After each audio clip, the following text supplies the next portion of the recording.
Excelente, yo creo que esto funciona. Vamos a ver si alguien más se puede meter para mirar. Sí, sí. Uno, 2, 3, 4, 5, 6. Estamos grabando. Paremos de grabar para no. Yo no soy capaz de hacer dos cosas al tiempo. Ya está grabando. Entonces, Hola, padre. hola Beatriz, ¿cómo estás? Qué alegría verte. Lo mismo Oh, Hola, digo. Padre. hola, ¿cómo están? Qué Bueno, alegría. amiga, siga. ¿Cómo vamos? A ver si ¿Cómo le logramos ha ido? que Juanfer se meta. A ver si entra Juanfer, que es el que nos va a hablar y no ha podido. Aquí está Germán Gutiérrez. Importantísimo. Le cuento, tengo varios libros del doctor Sellés. Sí, es un tipo. Fundación Frisbee, mire, ahí está entrando Padre, ¿y nuestro sus queridísimo Juan papás cómo, David. cómo les ha ido en su aniversario? Sabes que muy bien. Pues claro que no Ay, nos ha qué llamado. lindo, pero es una bendición de Dios. ¿Cuántos años están de aniversario, padre? Mis papás 52. Yo tengo Uy, 50, mis qué papás bendición 52. tan Así que grande. no los ha llamado padre. Sí. No No hay ve que derecho. estaba cuadrando esta cosa.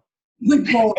Los papás, padre. O sea, como mamá le digo, Primero es primero, sí. A ver, muéstrese la cara, pues, porque es que es muy berraco uno poder hablar contra el computador, sin computador. en la etapa cuarentena no se justifica. María Franco, no sea boba. Ay, no Ay, importa. Espontáneo, espontáneo. Aquí me dice que está iniciando. Encomendemos. Ángel Custodio, que entre Juan Fernando Sellés. No, Ah, pues sí. como están las cosas, yo creo que eso sería San Miguel Arcángel, padre. Hágale San Miguel Arcángel, Ángel de mi guarda, mi dulce compañía, Fundación Frisbee, Y de Juan una David. vez que San Miguel se traiga a San Rafael y a San Gabriel, porque esto está peludo. Y si no te ponemos a hablar a vos. Ah, no, imagínese.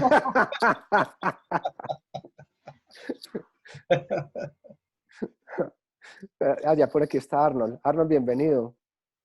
Juan Pablo Mendoza, Alfredito, Germán, ¿qué tal, hermano? ¿Cómo va? Muy bueno, muy bien. A ver si Juan entra. Dice, Yo veo ahí normal. una Juan Antonio, ¿será ese, padre? Juan Antonio. No, todavía no. Espérate, Hay un está un tocayo. poquito nervioso.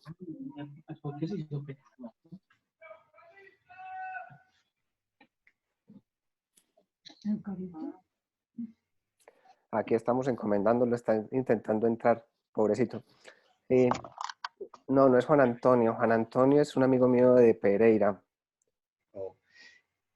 Pero aquí podemos hablar mientras tanto con Germán. ¿Por qué no nos introduce un poquito a Juanfer? Y yo intento comunicarme con WhatsApp mientras tanto. ¿Listo? Bueno, padre. Pero una cosa, porfa. Tienes detrás un brillo, la cosa más impresionante. Entonces no se te ve tu cara y se ve el brillo, la cosa más, se ve toda la luz. Así, perfecto. Muchas gracias. Ahora sí, claro. Sí. Listo. Voy a llamar a Juanfer a ver cómo vamos. Los dejo, Bueno. los dejo un minuto. Ok, La padre. introducción de Juan Fernando, Va. Va, hijo, va. se gradúa como abogado y estudia filosofía. Desarrollará sus cátedras en dos universidades, principalmente en la Universidad de Navarra, y de su pensamiento hace algunos aportes supremamente importantes, especialmente en su teoría del conocimiento, en su antropología. ¿Aló?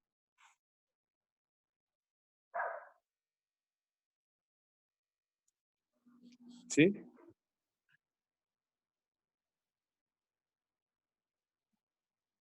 Bueno, entonces, ¿De su antropología y qué más? en su antropología, ¿qué es realmente lo que hace el pensamiento de Leonardo Polo? Permite que aproximarse al conocimiento de la verdad de las cosas. Es decir, al conocimiento Aquí está profundo. Juanfer. Dígale, Juanfer, abra el micrófono, porfa. No estás abriendo el micrófono, tienes una cosita abajo a la izquierda. Sí, ya está. Tú eres una tengo. madre, tío. Bienvenido. Muchas gracias. Eres lo más grande que hay en el mundo. No, soy pequeñito. Entonces, una cosa, antes de empezar. Pero aquí no se ven las fotos de mucha gente, de Marta, de Claudia. Es que no quieren poner, las mujeres no quieren poner ahora, prender ¿Por la qué? pantalla. ¿Les da Están muy pena? feas. Sí, claro, es No, que tú sabes. es que ser mamás es muy difícil, entonces hay unas que no lo hemos logrado todavía hoy. Prenda, Ponga Luisa, la mamá y al préndale, niño y al prenda. abuelo. Lo que pasa es que tienen el cabello bicolor. Ah, bueno. Padre, es que estoy almorzando a la vez. No importa, María. préndalo todo para que veamos. No, Pero estoy almorzando. Apenas terminé de almorzar, prendo el video. hágale. Listo. Eso, dele. Entonces, Juanfer, la idea que yo pensaba es la siguiente. A ver. Vamos, pues tú nos introduces y nos vas hablando, nos vas diciendo lo que quieras. Yo te digo, pues ahora te estaba introduciendo, Germán, que eres un filósofo, uno de los grandes filósofos que hay siguiendo Leonardo Polo. Pero qué cosas. Eso no lo dice ni mi mamá ni mi abuela. No, pero me consta porque yo tengo varios libros del doctor Sellés, así que eso es cierto. Bueno, y puede dormir. ¿Ya? Entonces, la idea es que pues, agradecerte este espacio, agradecerte que estés con nosotros. Aquí estamos todos en la casa, encomendando a toda la gente allá en España. Y pues quería que nos ayudaras a entender muchas cosas. Primero, cuéntanos alguna cosa tuya, algo que tú quieras contar. Después te quiero preguntar 3 cosas y la idea sería que si la gente quiere preguntar algo, que lo escriba en el chat o que levante la mano y que bien sea Arnold o Germán digan lo que, o que paren, lo que tú digas. ¿Cómo quieres hacer esto? Como acostumbren, si yo no tengo inconveniente. Esta es la primera vez, tranquilo. Entonces, aquí vamos. Entonces empiezas. Juanfer, ¿quién eres? Pues vamos a ver, yo nací aquí, en España, y estudié en la Universidad de Navarra. Y tuve la suerte, desde jovencito, desde la carrera, que, bueno, yo no soy nadie. Quiero decir, yo hago lo que puedo. Yo hago lo que puedo, aunque haya escrito mucho y esas cosas. Pero tuve la suerte de ponerme a la rueda desde muy joven con un genio, porque Leonardo Polo no es normal para nada, en nada. Quiero decir, no es... Es decir, yo he conocido mucha gente, muchos filósofos de esos que suenan en todos los... Bueno, hoy está en crisis el pensamiento, ¿no? Pero de los que suenan, los El señor célebres, estaba en imagen y se me fue la imagen. ¿Tú me la puedes restaurar? Gracias. María Eugenia tiene problemas. María Eugenia. Claro. María Eugenia de Llorente, sí. Yo Es que no mira. quiere, viví en, no. en la Sergio hace unos años. no, Tienes un no botoncito nos quiere abajo. poner la foto. Ahí aparece Natalia. Natalia que- Jiménez, aparezca Natalia, despierta. Hola. Muy jovencita la Que, Natalia. que muestras la foto. Total, que Voy a yo tomar me- apuntes. apuntes, olvídese de apuntes. Vamos a ver. Mentiras, estoy molestando. Hola Natalia. Todos los libros de Polo y los míos son vuestros o suyos, o como se llamen, que hay una colección. Quiero decir, se los paso por mail cuando me digan. No tenemos ningún problema con el copyright.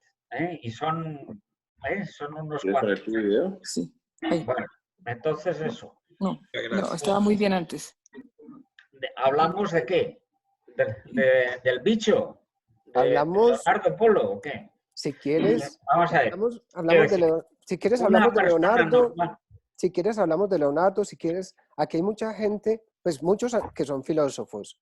Hablo ¿Sí? de Arnold, hablo de Germán, hablo de otros así medio locos. Hablo de gente muy importante. Pero hay otros que no tenemos ni idea de filosofía. Entonces, la pregunta es, ¿para qué sirve estudiar filosofía? ¿Para qué sirve estudiar antropología? ¿Y por qué es tan importante meterse con Polo? Esas son las 3 preguntas que yo voy a hacer, no más. Que ya las hiciste. Ese don Jaime es imparable. Bueno, a ver. Y ese es el dilema de los abogados también.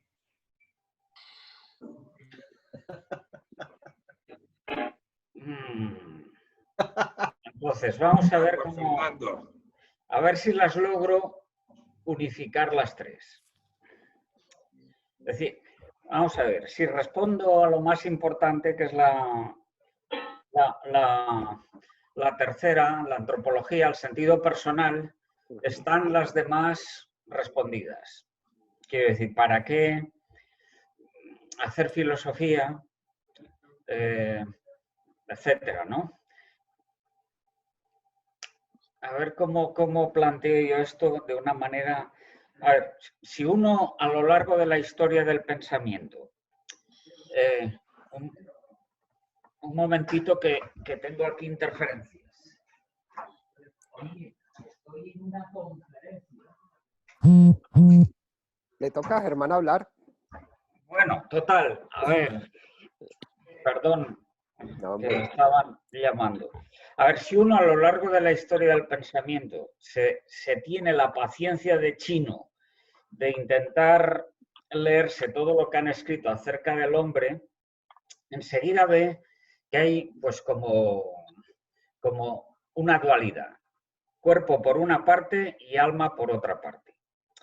Es evidente que en unas épocas pues a la corporeidad humana se le da más énfasis, como suele pasar en algunas escuelas angloamericanas de hoy en día, problemas mente-cerebro, etcétera, y que en otras épocas los que más han, por así decir, se han dejado las cejas pensando, como puede ser la época cumbre de la época clásica griega, Aristóteles, la época cumbre de las universidades en la Edad Media, con la excepción de San Agustín, que es una cima aislada, es decir, el siglo XIII, con autores grandes, San Alberto Magno, San Buenaventura, Santo Tomás, Escoto, Eckhart, todos esos grandes, y los de segunda, tercera fila, que no tienen nada que envidiar a los modernos, como pasó también en parte en el idealismo alemán, que se dejaron también la piel pensando, aunque ya partieron de concepciones un poco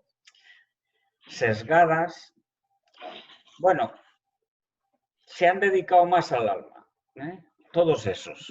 Entonces, ¿qué ha pasado si uno tiene la paciencia grande de centrar la atención en lo que ellos dicen? Pues que en el alma enseguida te distinguen y se pronuncian por una de las 2 facultades. Dejan bastante en el aire lo que es el alma, todos ellos, y se ciñen o más a la inteligencia, o más a la razón, o más a la voluntad. Y así se han constituido a lo largo de la historia del pensamiento por lo que se llaman racionalismos o intelectualismos, y son mucho más álgidos, más sofisticados, más finos, o, por así decir, unos racionalismos más cerrados, sistémicos, que son pues, los idealismos, o se conforman voluntarismos de todo tipo a lo largo de la historia. Entonces, después de haber pasado eso, que es historia, uno dice, pues ¿sabes qué? No me conformo. Sencillamente porque aquí la anfitriona de la fiesta no comparece. Quiero decir, tú es evidente que no te reduces ni a tu razón ni a tu voluntad. Porque le puedes decir a tu razón, mira, sabes bastante derecho, pero no tienes ni idea de economía. O le puedes decir, pues muy bien la farmacia que has estudiado, pero ahora un poquito de ética. Etcétera, etcétera, etcétera. Hay muchas vías operativas en la razón, pero manifiestamente tienes una visión de tu inteligencia que la estás alumbrando como una especie de faro desde arriba, la estás viendo entera desde arriba de su propio tejado. Y eso no es ningún conocimiento racional. Tú te sabes absolutamente irreductible a tu razón. Es más, cuando intentas darle vueltas con tu razón a quién eres, que es lo que le ha pasado a unos cuantos de los grandes, por ejemplo Heidegger, pues SOS. La razón, como no es persona, sino que es una potencia tuya, pues no te responde a tu propio sentido personal. Con lo cual, pues se queda perpleja. O sea que todos los anteriores han sido reduccionistas, bien sea por razón, bien sea por voluntad. Lo voy a intentar un poquito con contexto histórico, porque si no va a parecer esto que yo soy un poco, yo que sé, budista, un poco raro, ¿no? No. Partimos de lo que hay, de todo lo que se ha hecho, que es mucho, las bibliotecas llenas, ¿no? Entonces, ¿qué pasa? Pues que en esos periodos de auge se ha desarrollado mucho todas las vías operativas de la razón, más unas que otras, según autores, o los diversos actos, las diversas virtudes de la voluntad. Por ejemplo, Tomás de Aquino, pues la distinción en toda su época de razón teórica, razón práctica, que viene de Aristóteles, pues la tiene muy sofisticada. ¿Cuáles son los actos de cada una de ellas, los hábitos adquiridos respectivos, la capacidad irrestricta de su crecimiento, etcétera? Todo eso está olvidado hoy en día por todas las corrientes modernas de pensamiento. Te vas a las virtudes, tal como las trata él, te hace una colección de más de 30, todas engarzadas. Yo no estoy de acuerdo con alguno de esos engarces, ¿eh? Es decir, hay que rectificar algunas cosas. Pero se ve que se lo ha trabajado, ¿eh? Bueno, pero ¿qué pasa aquí? Pues pasa una cosa que es lamentable en la historia, ¿no? Que es que se han olvidado de ti. Quiero decir, el descubrimiento de la persona humana en la historia de la filosofía, a ver si lo digo bien, no están los griegos. Aparece en los primeros siglos del cristianismo y no aparece por pensar, por filosofía, sino, no es que no se pueda llegar pensando a eso, sino, pues si no tendría trabajo, sino que los primeros cristianos lo descubren naturalmente por la revelación. A ver si me explico. Los primeros siglos del cristianismo, siglo I y II, es un enfrentamiento.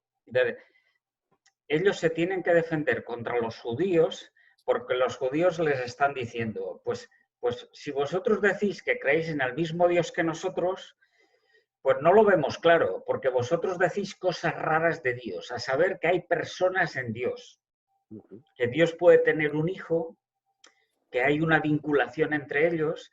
Dios es Dios, es uno, ¿no? Entonces, primeros concilios de la Iglesia se reúnen y dicen, vamos a ver, ¿cuántos dioses hay? Respuesta, uno. Una naturaleza divina. ¿Cuántas personas hay? Respuesta, 3. De modo que, conclusión, es absolutamente imposible que la noción de naturaleza signifique lo mismo que la noción de persona. Sí. Ya tienen eso aclarado, por lo menos para ellos. Muchos judíos ceden y se convierten, otros no. Siguientes siglos, del 3 al 5, hasta el concilio de Calcedonia, 451. Sí. Ahora que tenemos claro que el significado de persona como distinción de relaciones plurales en el seno de la Trinidad, ahora encaremos el mismo problema con Cristo, porque tenemos problemas ya no con los judíos, sino en el seno de los cristianos, porque hay muchos herejes, es decir, gente que dice, bobadas como las de hoy. Es decir, que si Cristo no es Dios, que si tiene un cuerpo aparente, que si no es hombre verdadero, que si, etc. Entonces, concilio tras concilio, se reúnen ante la persona, la figura de Cristo. Y todos los concilios acaban diciendo lo mismo. ¿Cuántas personas hay en Cristo? Respuesta, una. El Logos, el Verbo, que es la segunda de la Trinidad, divina. ¿Cuántas naturalezas hay en Cristo? Dos. Perfectus Deus, perfectus homo. Por tanto, conclusión, es absolutamente imposible que la noción de persona sea lo mismo, signifique lo mismo realmente que la noción de naturaleza. Ahora lo tienen claro en Cristo. Ahora empezamos con otro problema. Ya que tenemos eso aclarado, estamos en la patrística, primeros siglos del cristianismo. Ahora vamos a aclararnos con nosotros mismos. ¿Dónde estudiamos el problema de nosotros mismos? Si somos cristianos, ¿dónde aparece el problema? En el Génesis. Adán y Eva. Entonces, San Agustín, los Capadocios, San Gregorio Nacianceno, San Gregorio Niceno, San Basilio, todos esos grandes, que son grandes cabezas. Todos ellos, hasta el último de los padres de la Iglesia, que escribe un libro, es profeso sobre eso, de Duabus Naturis, hombre, se me acaba de olvidar el nombre, tengo amnesia, ¿cómo se llama este? Este griego, San Juan Damasceno. San Juan Damasceno es el último que, por así decirlo, resume la doctrina descubierta. Dice, vamos a ver, ¿Adán es persona o no es persona? Pues es persona. Dios no crea personas imperfectas. Perfecta persona. ¿Eva es persona? Bueno, lo voy a preguntar. A Natalia, a mí no. Eva es a María Eugenia, a Alicia, a unas cuantas más. ¿Es persona o no es persona? Pues claro que sí. Perfecta persona. No le falta ni un pelo. Segunda pregunta. La naturaleza humana, ¿la tiene completa Adán? ¿La tiene completa Eva? Yo digo que sí. Deprobado, corchao.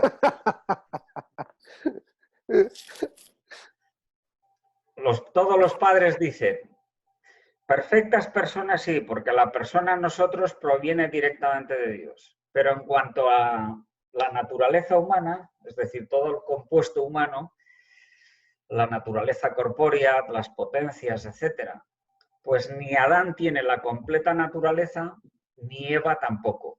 Ellos acaban diciendo mitad y mitad, de donde se deriva la complementariedad. Hoy diríamos mitad de código genético para cada uno de ellos. De tal manera que no son viables por separado. La conclusión, por tanto, es la misma que en los primeros siglos. Ahora visto en el hombre, hay una distinción real entre persona y naturaleza. Pero hemos descubierto algo más. ¿Cuál es el descubrimiento ahora? Que esa distinción en nosotros es jerárquica. Es decir, la persona es lo más nuclear, es lo que en la Biblia se llama corazón o espíritu, o nosotros lo podemos llamar intimidad, mientras que la naturaleza es lo manifestativo, lo de cara afuera. Yo suelo decir que tenemos más capas que una alcachofa, pero claro, como alcachofas hay pocas en Colombia, pues hay que decir que tenemos más capas que una cebolla.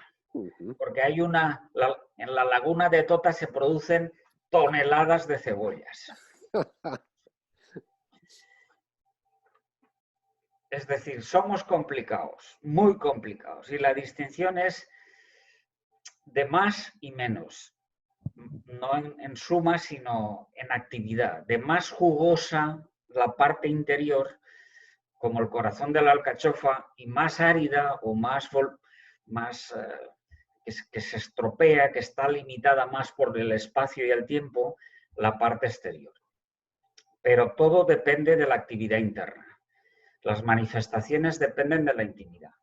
Bien, hasta ahí lo que te presenta, ya digo, no haciendo filosofía, sino dándole vueltas a la revelación, el cristianismo en los primeros siglos. Solo faltaba por descubrir una cosita que se le ocurrió a Tomás de Aquino cuando era jovencito, cuando empieza a filosofar, que son cuando tiene 30 años, es decir, su tesis doctoral, que es la cuestión de los ángeles. Dice, ¿qué pasa aquí con los ángeles, ¿no? Evidentemente, los ángeles, el acto de ser, ya habla de modo distinto filosóficamente, la distinción real tomista, ¿no? El acto de ser, la intimidad, la persona, cada uno de ellos es distinto y viene, su origen es Dios, es creación directa de Dios, con lo cual la persona depende directamente de Dios. Ahora bien, ¿qué pasa con la naturaleza de los ángeles? Es decir, las potencias angélicas, si tienen inteligencia, si tienen voluntad, etcétera, etcétera. Si la persona no se reduce a sus potencias porque es una realidad creada, por tanto compuesta, lo superior es la persona y lo inferior, pues es lo que podemos llamar la esencia de cada ángel.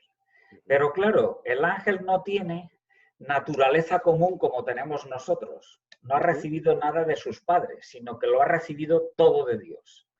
Tanto el acto de ser o intimidad como las potencias que conforman su tener. Es decir, tanto el ser como el tener es de dependencia vertical, no horizontal. Entonces, ¿qué dice Santo Tomás? Pues se plantea justo el mismo problema que se han planteado los primeros padres de la Iglesia, ¿no? Y lo resuelve. A ver, voy a preguntar. ¿Cuántos ángeles conoce Natalia? Natalia, no se duerma. Aquí estoy, aquí estoy. Los Dime un nombre. arcángeles, Un nombre, no tipos, porque esos son nombres que les ponemos nosotros, sino nombres reales que aparecen. Y igual que tú te llamas Natalia, un San nombre. Rafael, Vale, uno. ¿Te sabes alguno más? San Gabriel, San Eso ya Miguel. es notable. Sobresaliente. Pregunta para todos. Bueno, para todos no, por María. San Rafael, San Gabriel, San Miguel. ¿Cuántas personas tengo? María está almorzando, le tocó a otra. No, María lo que pasa es que tiene el aparato del audífono. Ya almorzó? ¿Que cuántas personas hay? No contesto. El profesor Selles está hablando ahorita de los 3 arcángeles importantes, pero hay muchos más. Los ángeles de la guarda, que pues no le conozco el nombre a mi ángel de la guarda, pero los arcángeles tienen funciones espectaculares, porque Claro. por ejemplo, San Gabriel es el ángel de la anunciación, Claro. San Rafael es el ángel de la salud, y que acompañó precisamente en su camino dentro del relato bíblico del Antiguo Testamento a este personaje cuyo nombre se me olvida en este momento, discúlpenme. Tobías.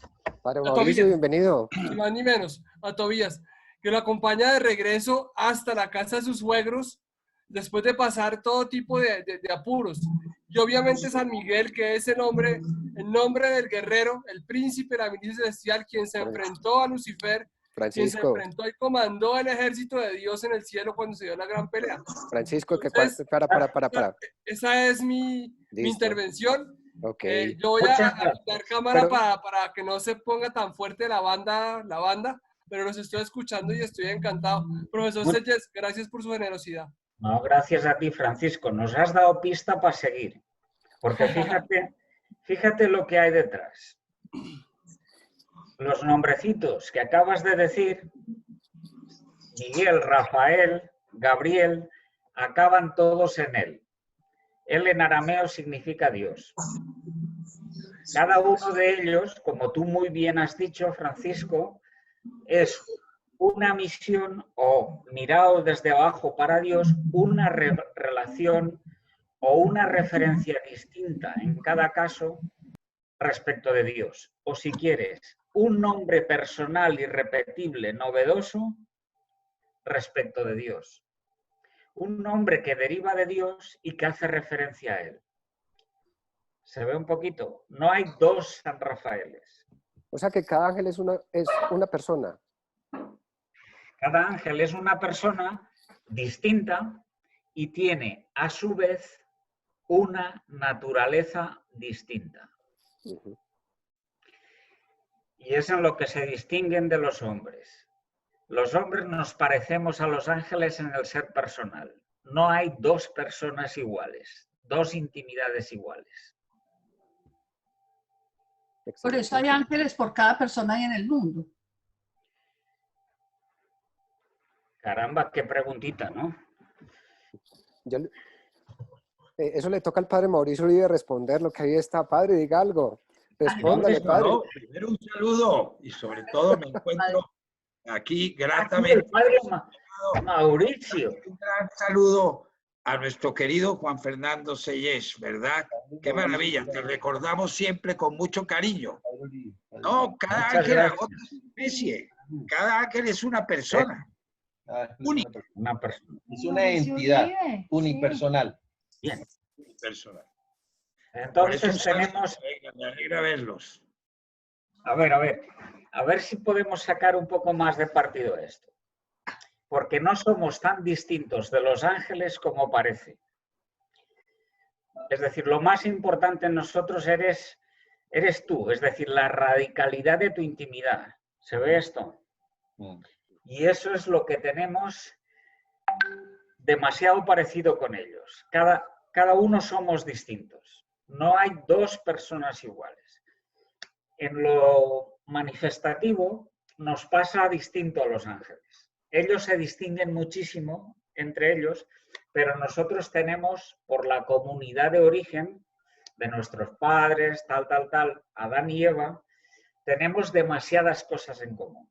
Si no, la medicina no sería una ciencia común. ¿No? ¿Se ve un poquito?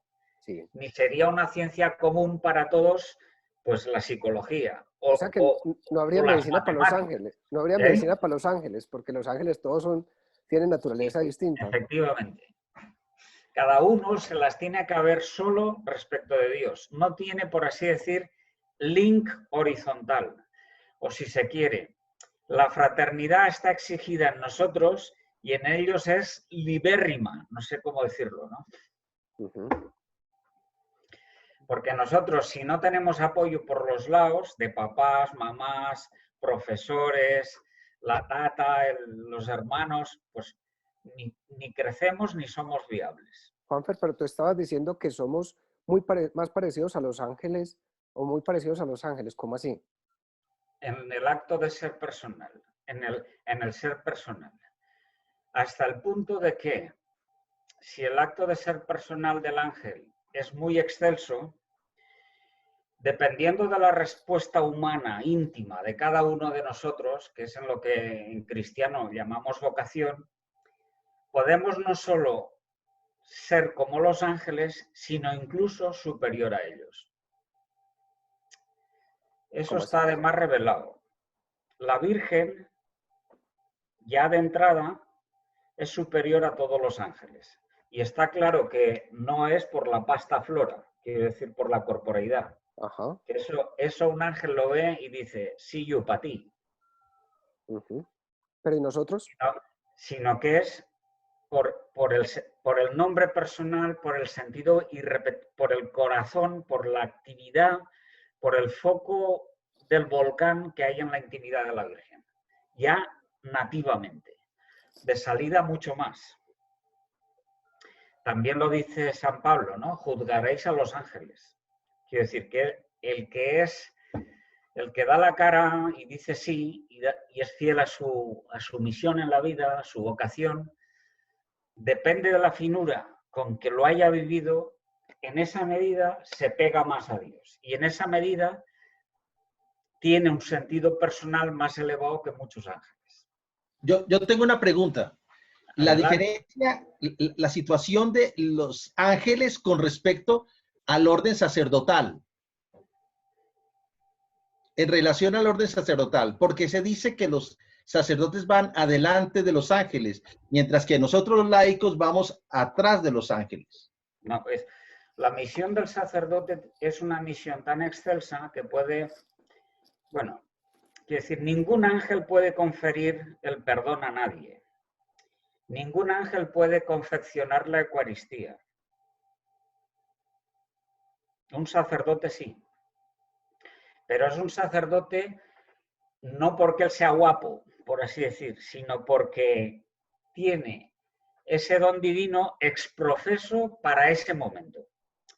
Es decir, el ser, esto ya es, pero qué filósofos más profundos sois, ¿no, Carlos? ¿Eso qué quiere decir? Que la persona, la intimidad del sacerdote, en el momento de perdonar los pecados, en el momento de confeccionar la Eucaristía, no es exactamente él solo, sino que es asumida por el mismo Cristo para perdonar. Es decir, cuando el cura dice, yo te perdono, no lo dice don Jaime Restrepo. Don Jaime Restrepo le presta la voz, pero es Cristo el que te está perdonando los pecados, si no, no hay perdón ninguno. ¿Se ve un poquito? Totalmente. Juanfer, Pero solo ahí, no cuando don Jaime Restrepo está comiendo. Juanfer, pero tú nos estabas, o sea, íbamos Claro, vale. en la Entonces, parte... historia. Ya está la pincelada histórica hecha. Bueno, pues salvo eso que he dicho, ni la filosofía clásica griega, ni la mayor parte de la filosofía medieval al margen del cristianismo, es decir, todos los árabes, todos los comentadores judíos, etc., ni toda la filosofía moderna desde finales del siglo XIII hasta entrado el siglo XX, sospecha la realidad del acto de ser personal, la persona humana. Lo que pasa es que en el siglo XX tenemos la suerte de tener unos cuantos raros. Voy a citar unas excepciones. El primero de ellos no suena ni de nombre a la mayoría. Es Scheller, el segundo Scheller. Scheller es un tipo más raro que un perro verde. Porque además es prototipo de lo que no hay que hacer. Es decir, es falta de unidad de vida. A ver si lo logro con dos pinceladas decir. El primer Scheller es un tipo gris que aburre hasta las piedras.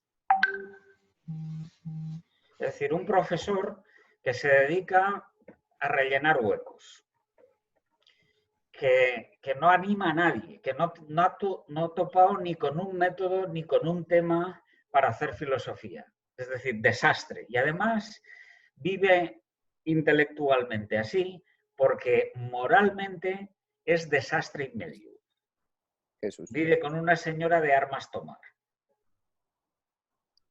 ¿Ok? No hablemos mal de Pero las mujeres.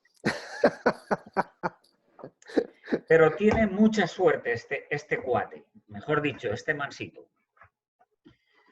Y es la siguiente suerte, que tiene un alumno que es un recién converso, se llama Dietrich von Hildebrand. Un chico que es judío de familia y de religión, jovencito, que se va todos los veranos a veranear a Florencia con sus papás. Pero es tremendamente fino. Entonces se escapa haciendo sus excursioncillas.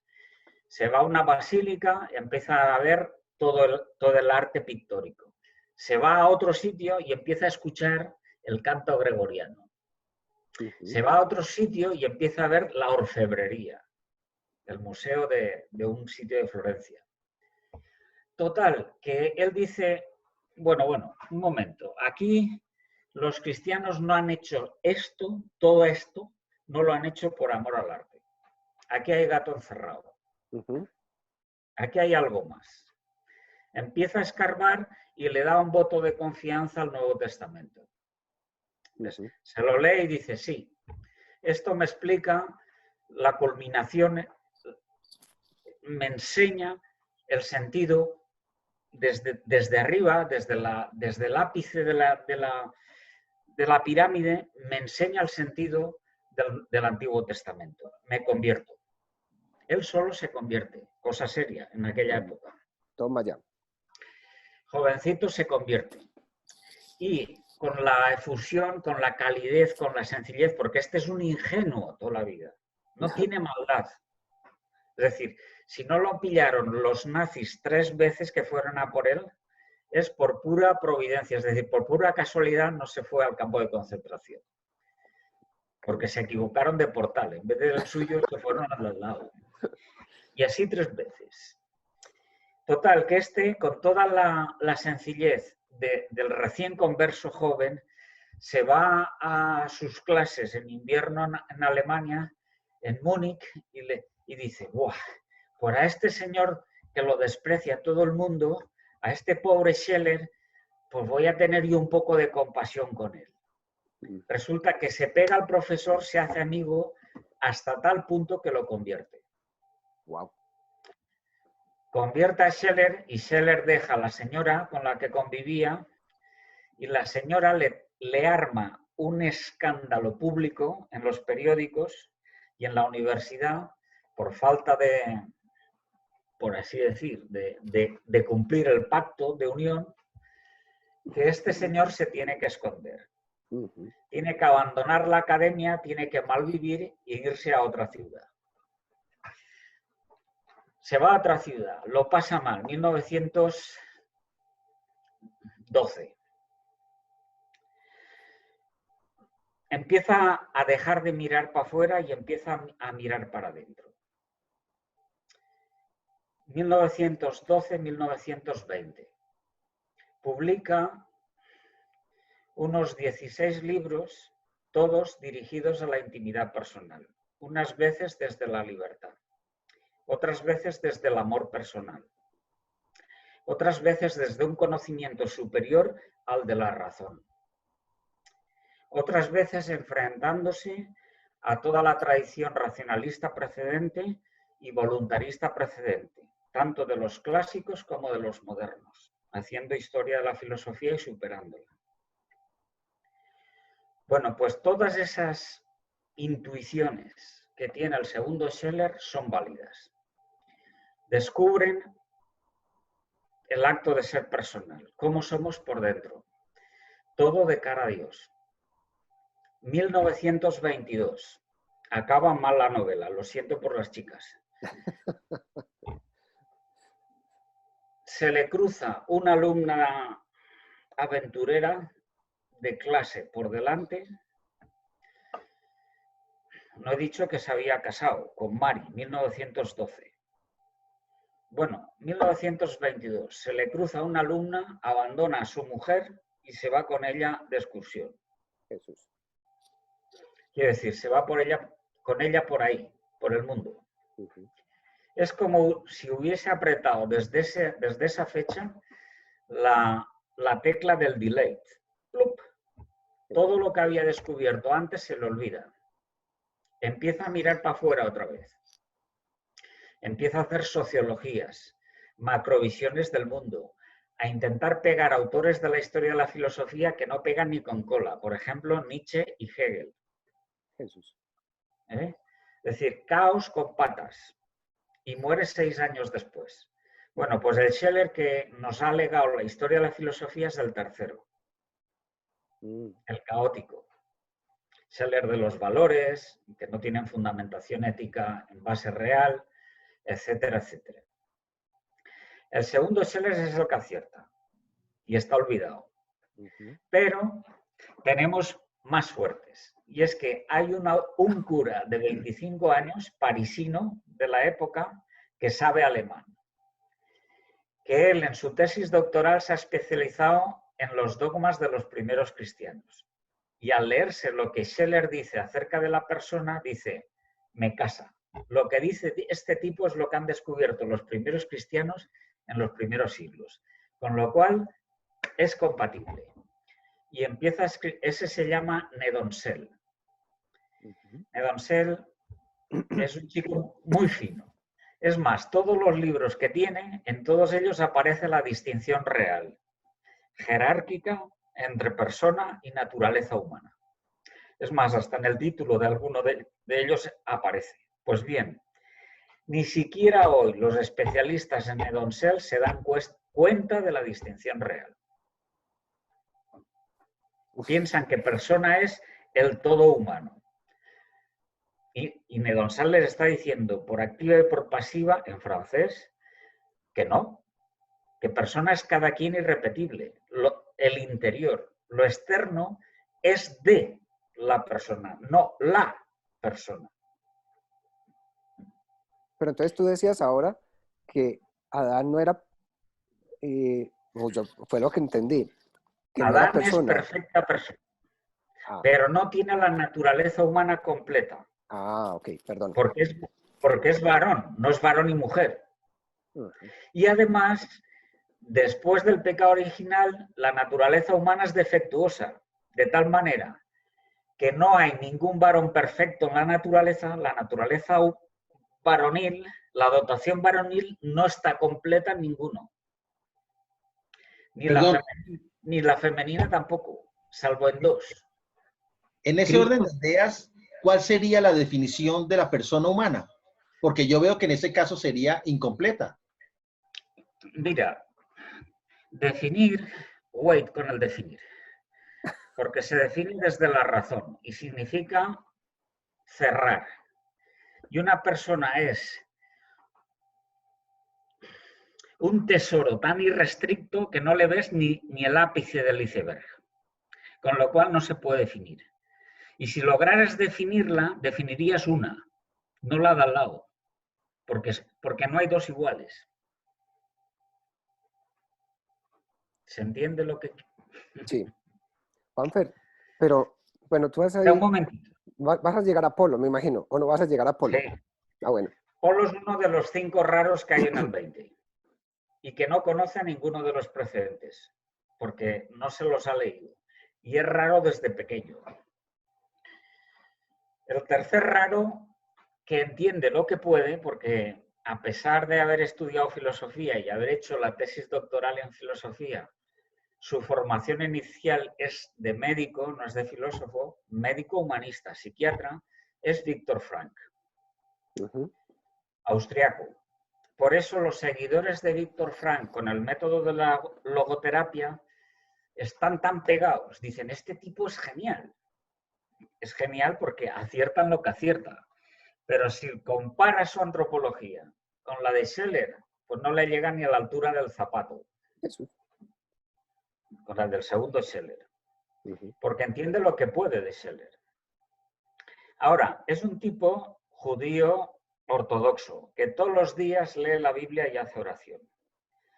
Y entonces cuando se lee a Scheller dice, mira, lo que dice este tío es lo mismo que yo leo en el Antiguo Testamento. Y en su casa la católica era su esposa, no él. Él nunca se convirtió. Pero dice, me cuadra perfectamente con el Antiguo Testamento. La distinción que marca este tipo entre espíritu y alma, traducido a nuestro lenguaje, entre cada quien o persona o novedad irrepetible y nuestros teneres inmateriales, por ejemplo, la inteligencia, la voluntad, etc., eso está en el Antiguo Testamento. Y eso es lo que voy a usar yo con mis enfermos. Y es lo que yo he aprendido además en el campo de concentración. Porque ahí, a pesar de no tener nada, de que te hayan robado lo material, que te extorsionen corpóreamente, que te ninguneen intelectualmente, que no te dejen hacer ningún querer de tu voluntad, a pesar de todos esos nos, a cosas tuyas, resplandece como una joya el sentido personal. Y resplandece a veces no solo entre los prisioneros, sino también a veces entre los guardianes. Se da cuenta, lo pesca y lo vive. Y después lo aplica a todos sus enfermos. ¿Que tienes una depresión? Pues mira, tú no te reduces a tu depresión. Es decir, lo tienes mal, que te han echado del trabajo, que se ha divorciado de ti tu mujer, tú no te reduces, esas cosas impactan mucho, ¿eh? Pero el aceite que tú eres en la intimidad siempre está por encima de todas las aguas de la naturaleza humana. Juanfer, Alfredo quiere preguntar una cosa. Sí. Alfredo, ¿preguntas? Aquí, bueno, aquí está.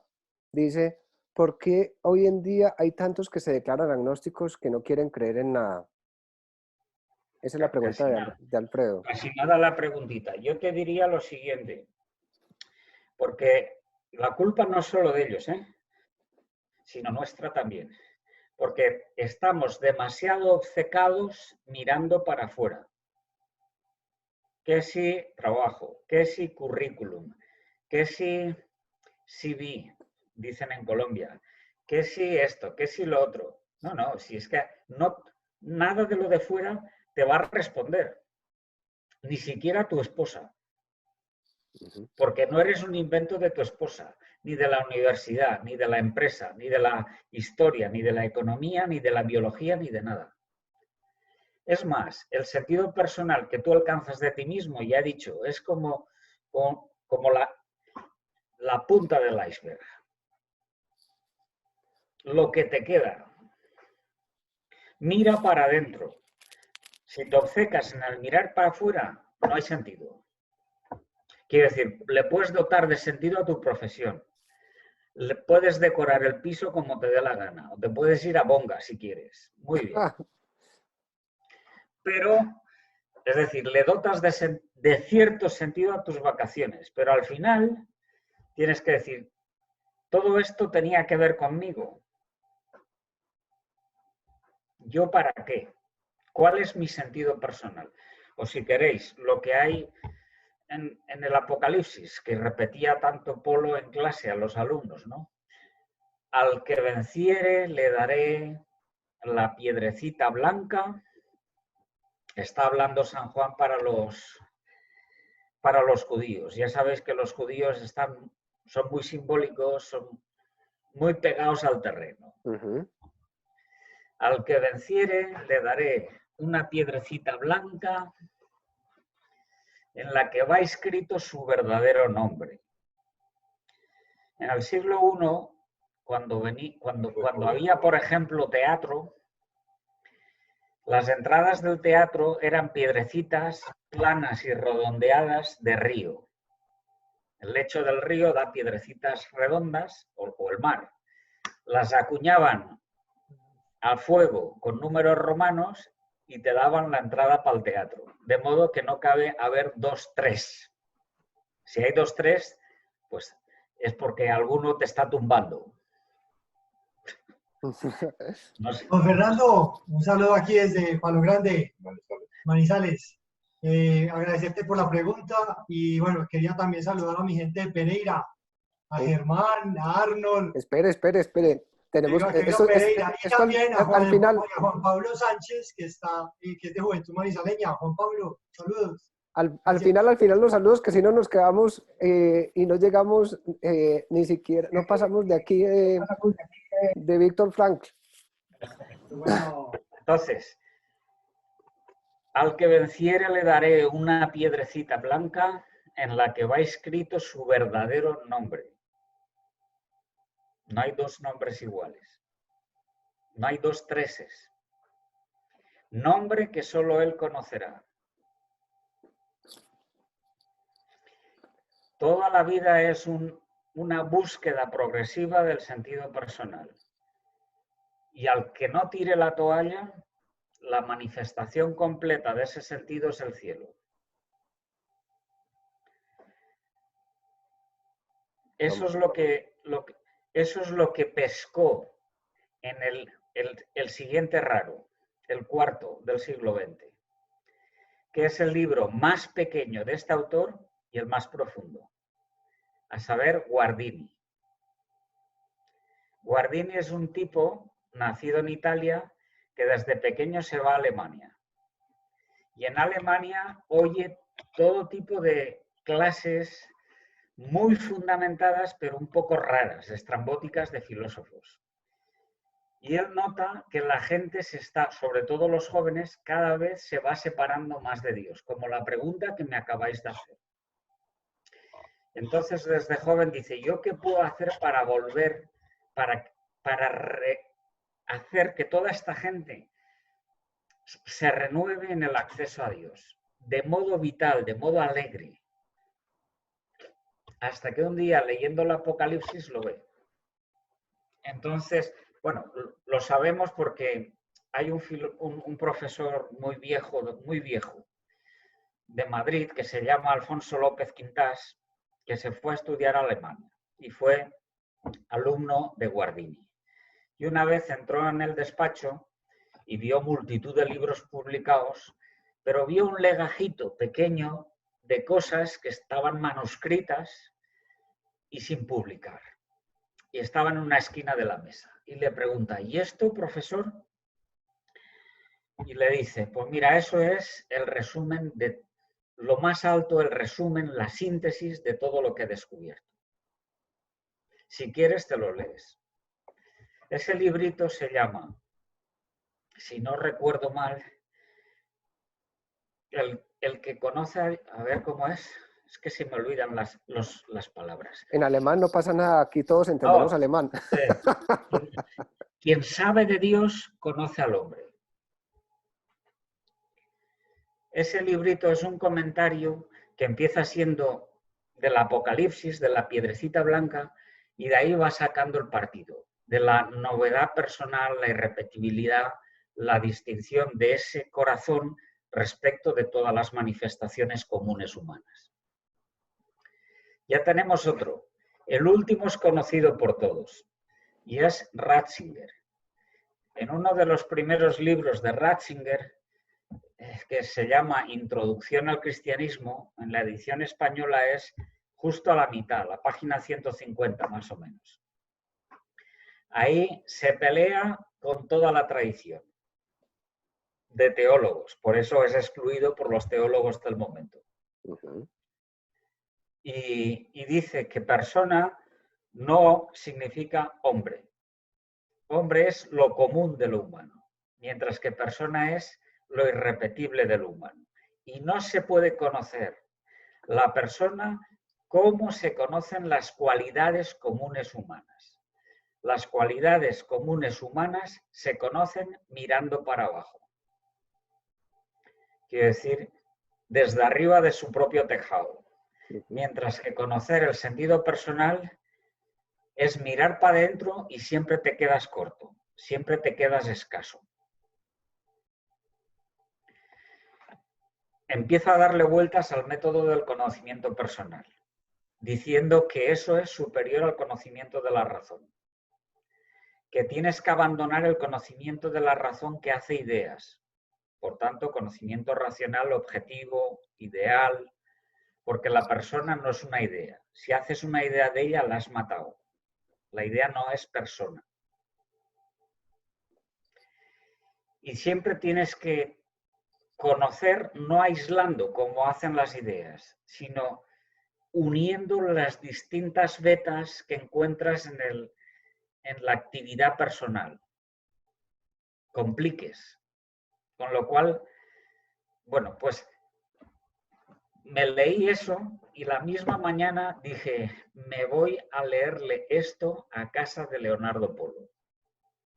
Juan, pero una cosa, aquí está preguntando Francisco José Tamayo, o quiere preguntar él directamente. Juan Francisco José, ¿está por ahí? O pregunto lo que usted me escribió. Bueno, muchas gracias. Póngase la cámara. Sin cámara no. No, ya la puse. Muy interesante toda la exposición. La pregunta mía es, ¿cómo trabajar por el restablecimiento de los valores occidentales a propósito de esta pandemia del coronavirus de Wuhan? ¿Conviene volver a nuestras raíces judeo-grecolatinas cristianas? Y eso, digamos, apuntando hacia Polo, hacia Leonardo Polo, porque creo que desde la metafísica de Polo podríamos arrancar desde estas preguntas para llegar a la metafísica de Polo. Si están de acuerdo nuestros compañeros de panel, pero el tema es cómo volver a las raíces para entender mucho mejor la metafísica de Polo por un lado, pero también para comenzar a revalorar lo que somos, porque finalmente en las últimas décadas Occidente lo único que ha hecho es darse la espalda a sí mismo. Esa es mi pregunta. Muchas gracias. Gracias, Francisco. Bueno, pues entonces me alegro mucho que seas inconforme y que quieras pegar esa inconformidad a muchos. En primer lugar, fomentarla entre nosotros, pero también a otros más, que sean colegas tuyos o amigos o familiares. Eso es muy loable, muy digno. ¿Qué medio tienes? Lo más accesible para eso son los libros sencillos de Polo. Como te vayas a los libros complicados. ¿Cuáles son los libros sencillos? Pues, ¿quién es el hombre? Presente y futuro del hombre, sobre la existencia cristiana, la persona humana y su crecimiento, la esencia humana. Todos esos son muy entendibles.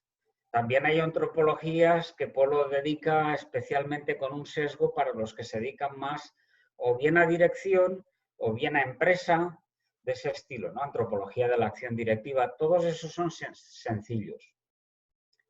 Bien, en cualquier caso, el que necesite estas cosas, que me ponga un mail y se lo mando por email. También yo les mando el contacto por aquí. Muy bien. Después, una ventaja mía es que traduzco lo difícil de Polo del castellano al castellano. Quiero decir, de lo críptico a lo sencillo. Entonces, ahí también, esos libros también los pongo a disposición, porque hacen mucho bien, han hecho mucho bien en este mundo. Esa es la mejor manera de entrar. Teología para inconformes, ¿no? Antropología para inconformes. Teología para inconformes. Y teología para inconformes. Ahora estoy con la ética, porque la ética también se las trae las payasadas que dice la gente, ¿no? Entre los tipos más serios de ética no hay quien fundamente la ética, porque quieren fundamentarla desde la razón, en concreto desde la razón práctica. Y eso es un petardo, quiero decir, no, hay que mirar a la ética desde arriba, desde lo que los clásicos llamaban sindéresis. Pero, bueno, todo eso está por hacer. Pero tiene muchas cosas hechas Polo. Lo que hay que hacer es ordenar a Polo. Juanfer, vamos en Ratzinger y después tú ya me saltaste a Polo. Ratzinger, en Introducción al Cristianismo, dice eso. Que para conocer lo más digno, lo más alto que existe entre todas las realidades, igual me da que sean divinas que humanas, que son la realidad personal, hay que usar un conocimiento distinto del que ha usado constantemente no solo la ciencia, todas las ciencias experimentales, sino todas las humanidades. En concreto, también todas las ramas de la filosofía que se usan hoy. La fenomenología, la analítica, el pragmatismo, la hermenéutica, etc. Es decir, hay que ejercer un conocimiento superior, mirar para adentro, el hábito de sabiduría clásico. Bueno, pues eso cuando lo dice, que lo dice muy bien en un par de paginitas, me fui corriendo a casa de Polo y se lo leí. Y Polo me dijo, pues me alegro muchísimo de no ser el único raro en el siglo XX. Es decir, coinciden a la perfección. Bueno, ahora sí, introdúcenos a Polo. Bueno, de Polo, ¿qué puedo decir yo de Polo? Pues vamos a ver, pues un poco biográfico, porque si no es un poco... Polo es un genio desde pequeñito. A los 14 años, pues ya se ha leído toda la biblioteca, que era inmensa, de su abuelo. Y ya estaba regateando con los filósofos. Jaime Balmes, estaba leyendo a los idealistas alemanes, etc. Pero pasa lo siguiente, que su padre y su tío tenían un bufete de abogados en Madrid muy potente. Entonces, a instancias de su padre, pues le dice, oye, el legado va a ser tuyo. Métete a estudiar la carrera de Derecho y después, pues queda en tus manos, ¿no? Entonces, Polo, durante todo el bachillerato y durante toda la carrera de Derecho, pues hombre, tenemos las calificaciones desde cuando era pequeñitos. Y tiene todos sobresalientes, todo 10, menos en deporte. Que tiene un 7 o un aprobado de misericordia, ¿no? Pero todo 10, barría. Entonces, saca la carrera olímpicamente, yo no sé si iba a clase, pero tampoco esto es modélico, ¿no? Pero se embebió por su cuenta de todos los filósofos. De modo que, en un escrito, que es el primero, que tiene a los 23 años, que no recomiendo a nadie porque no vais a entender ni la dedicatoria, le zumba a todo el mundo. Le zumba a Heidegger, pone del revés a Hegel, le zumba a Aristóteles, le zumba a Tomás de Aquino. Es decir, se pasa 15 pueblos por encima de ellos. 23 años. Acaba de descubrir una cosa muy grande, y es estos métodos de conocimiento superior, que eso lo llama, pues muy raro, lo llama abandono del límite mental. Conocimiento limitado es el conocimiento objetivo, el que hace ideas al pensar. Pero los conocimientos más altos que tenemos, que son normalmente los menos usados, no hacen ideas al conocer. Conocen directamente las realidades suyas propias, los temas propios suyos. Bien, pues eso lo ve a los 23 años. Y después de eso dice, pues el resto de mi vida voy a encauzarme por eso. Es decir, le digo que no al derecho y me la juego con la filosofía. Vocación de pobre. Entonces, acaba la carrera de derecho y su padre en ese momento ha emigrado porque ha subido Franco al poder. Su padre había sido juez en la época de la República. No tenía delitos de sangre, pero había sido juez del bando republicano en Albacete. Entonces, al subir Franco al poder, emigra para evitar represalias. Se va primero a México y en México no le dan papeles. Y se va a Chile. Y en Chile malvive y muere un año después. ¿Y Leonardo se fue con él? No, Leonardo se quedó en Madrid. Toda la familia se queda en Madrid. Entonces el tío le dice a Leonardo, oye, ponte tú a cargo del bufete. Entonces Leonardo se va al bufete y empieza a darle vueltas a los papeles y al cabo de una semana le dice a su tío, ni un folio más. Esto es aburridísimo. Entonces su tío le dice, pues búscate la vida. No te, Entonces se busca la vida. Se va al Ministerio de Educación y Ciencia y se pide una beca. En teoría para hacer la tesis de Derecho. Le dan una beca de 2 años en Roma para hacer la tesis de Derecho. Y yo le pregunté un día, bueno, en esos 2 años, ¿usted qué escribió de Derecho? Y me dijo, ni una palabra. Eso que no lo copie nadie. Se dedica los 2 años metiéndole 10 horas diarias o más a su nivel, a intentar perfilar los distintos caminos de abandonar ese pensamiento limitado para acceder a los temas más altos. Y empieza a escribirlos. Y de eso tenemos todavía 4 tomos sin publicar, que son muy difíciles, muy crípticos. Bueno, ese es el comienzo de Leonardo. Al cabo de esos 2 años, porque él era pues un miembro del Opus Dei, el fundador del Opus Dei, sabiendo que era, pues por muchos motivos, podría decir muchas anécdotas, pero tal vez en otro momento.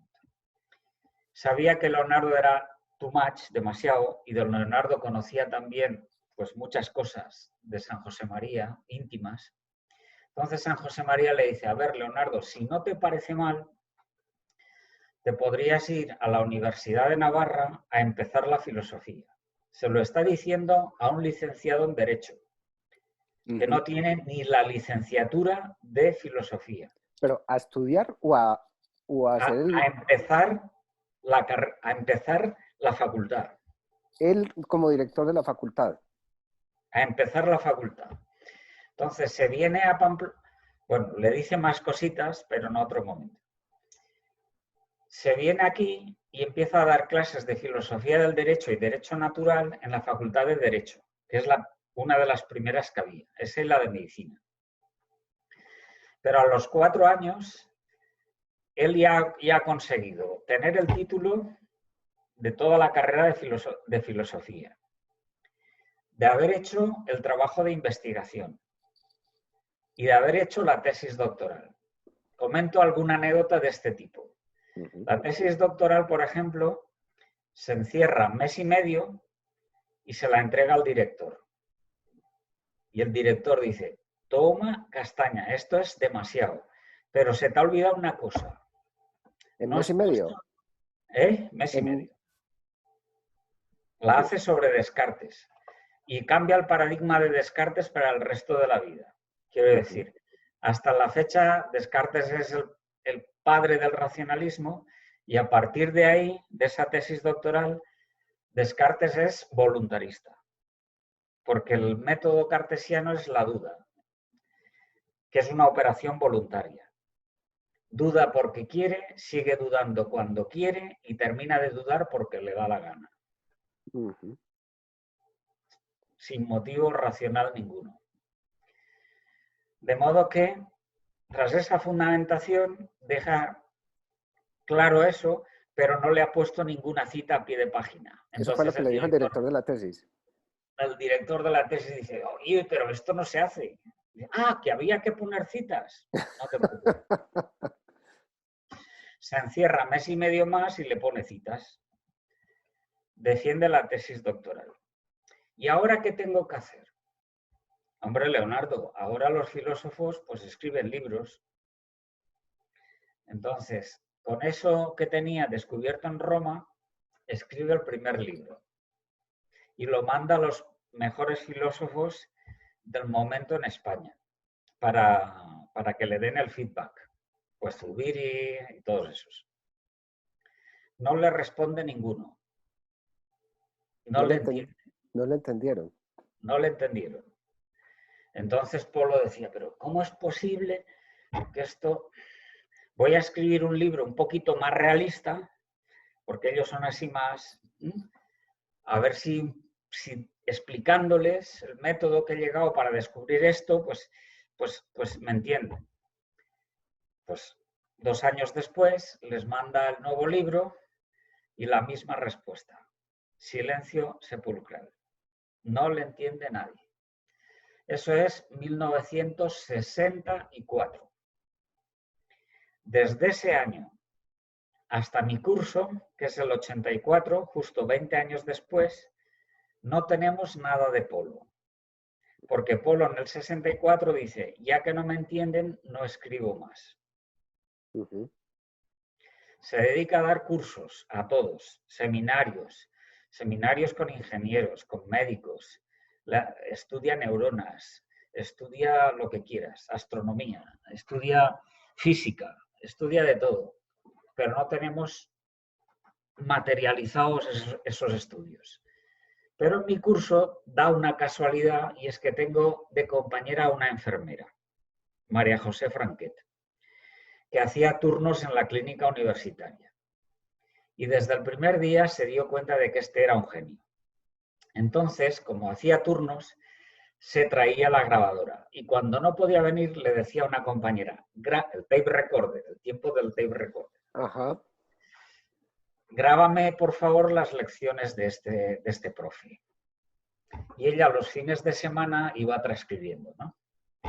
Total, que al final del curso, que duraba el año entero, nos da un tocho así de folios a doble columna, letra pequeñita, nosotros ya nos dábamos cuenta de que cada clase era un Mediterráneo, era una pasada, ¿eh? Sin tiempo de comienzo ni tiempo de final. El que quería se iba y see you. Pero pensar en alta voz, ¿eh? Hacer jugar a los grandes del pensamiento, pelearse entre sí hasta que como fruta madura surgía el descubrimiento, ¿no? Una pasada. Juanfer. Bueno, total que al final... Dos cosas que ya se nos está acabando el tiempo. Dos cosas. ¿Por qué no nos dices dos cosas que sean una pasada en el pensamiento de Polo, que no los haya llevado alguien? Y segundo, ya le puedo dejar la palabra a... Aquí está Juan David Galeano intentando, pues casi que me mata, intentando hablar.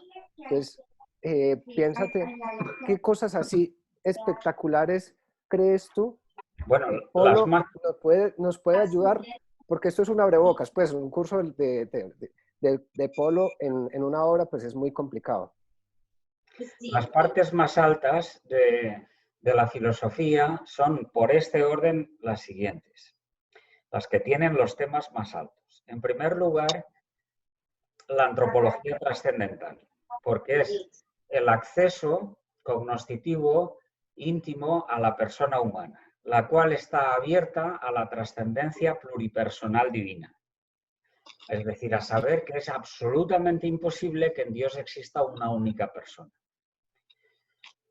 Eso, si se le saca partido en teología, como he intentado pues, presentar a modo de introducción en la teología para inconformes, tiene mucho recorrido. Es decir, da lugar a muchos descubrimientos que no se han hecho todavía. Es decir, la teología está un poco también entre pañales, a pesar de que se han dejado el seso muchos grandes ahí.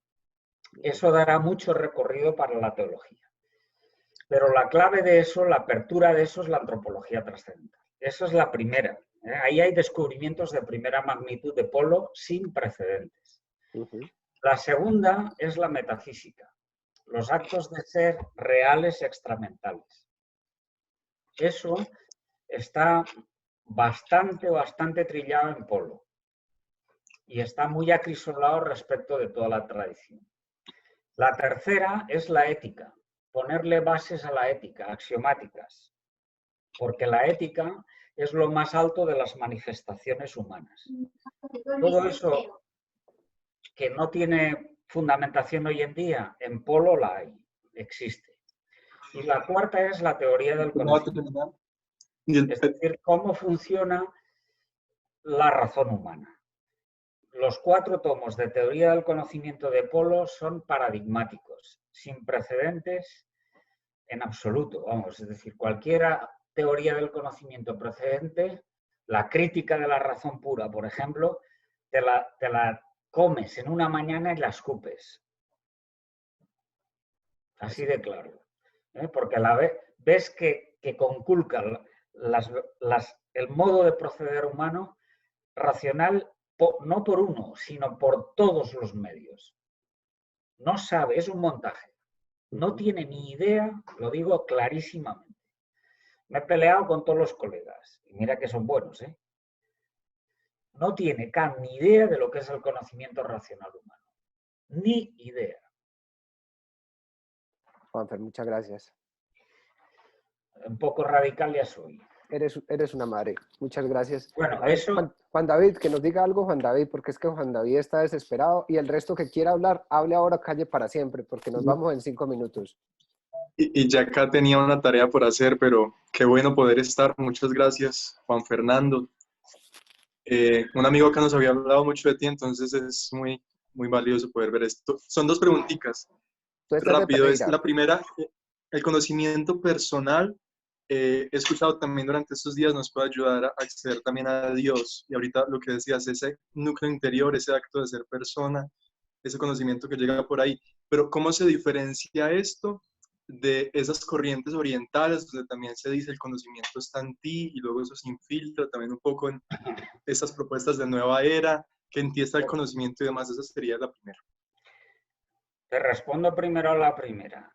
El pensamiento oriental, yo no me puedo pronunciar porque no sé de él, pero por lo que me dicen los que han leído más de él, es más ético que de antropología trascendental. Quiero decir, es un tipo de mirada, a ver si lo logro diferenciar con dos palabras. Una cosa es una mirada interior, lo interior no es lo íntimo. Es decir, que tú puedas saber cómo está tu voluntad, qué le cuesta, qué no le cuesta, qué te resulta más fácil de querer o cuál chico o chica te resulta mejor, más simpático o tienes más rechazo. Eso es un conocimiento de tu voluntad interior, pero no es íntimo. Bueno, pues ese conocimiento interior es oriental y de eso hay que decirles que lo hacen bien. La intimidad, que es apertura trascendental a Dios, ni la huelen los orientales. Muchas Más o gracias. menos. Y la segunda, Juan, pregunta. hágale pues. Y la segunda, pensando como en la misión educativa de las escuelas, de los colegios, acá es común que toda escuela, sea pública, sea privada, diga, aspiramos al desarrollo humano integral. Pero sería de qué modo realmente un modelo para comprender al ser humano como este del que nos has hablado, de esta antropología, de qué modo cabe en una escuela y cuáles no son responsabilidades de la escuela, porque la escuela acá pretende apuntar a todo, al desarrollo de todo, de lo afectivo, entonces que no son responsabilidades de la escuela. Juan David, si estuviese Polo aquí en vez de yo, te diría lo siguiente. Las tres bases de la sociedad actual, es decir, los tres agentes que vivifican la sociedad actual, son por este orden de importancia, primero la familia, en segundo lugar las instituciones educativas, cuya cúspide es la universidad, y en tercer lugar las empresas. Tanto la empresa como la universidad o cualquier institución educativa tiene el modelo de lo que estás preguntando en la familia. En la familia se quiere a cada quien por ser quien es, no porque toque violín o piano o sepa idiomas.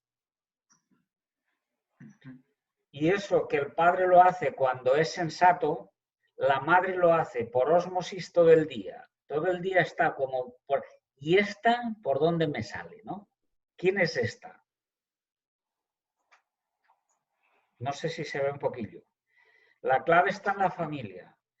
De modo que cuando tú te plantees cómo tenemos que organizar la educación en un colegio, tiene que ser integral. Pues integral quiere decir que le tengo que dar lengua, matemáticas, naturales, sociales, pero yo no acabo de tener en cuenta que este chico, esta niña que tengo delante de mí, es irrepetible y que es más valiosa, solo ella, que lo común del género humano, a la calle la educación integral. ¿Me explico? ¿Está claro? Sí, creo que sí, es decir, es más importante valorar la individualidad y la unicidad de la gente. Una única persona que todos los premios Nobel juntos. Juanfer, muchas gracias por todo. Muchas gracias. Abran los micrófonos y denle las gracias a Juanfer, hombre. Doctor Fernando, muchas gracias. ¿Le puedo hacer una pregunta? Muchísimas gracias. Juanfer, muchas gracias. ¿Cómo les puedo explicar yo la vida trascendental del cristianismo a una persona de izquierda? Eso hay que rezarlo. Bueno, No, muchachos, hay que exorcizarlo. nos Es vamos. muy complicado, pero bueno. Juanfer, Don ya son las 11 de Fernando, la noche muchas allá. gracias. Chao, chao, Juanfer. Gracias. Qué pena. Gracias, cabeza Francisco José. Padre Jaime. Sí. Gracias a todos. Dios los Señor. bendiga. No, Gracias. Señor. no, yo lo tiré. Los voy a sacar. Chao, No, tú muchachos. tiraste 8. Por eso, después de un 8 lo tiré para que te volviera.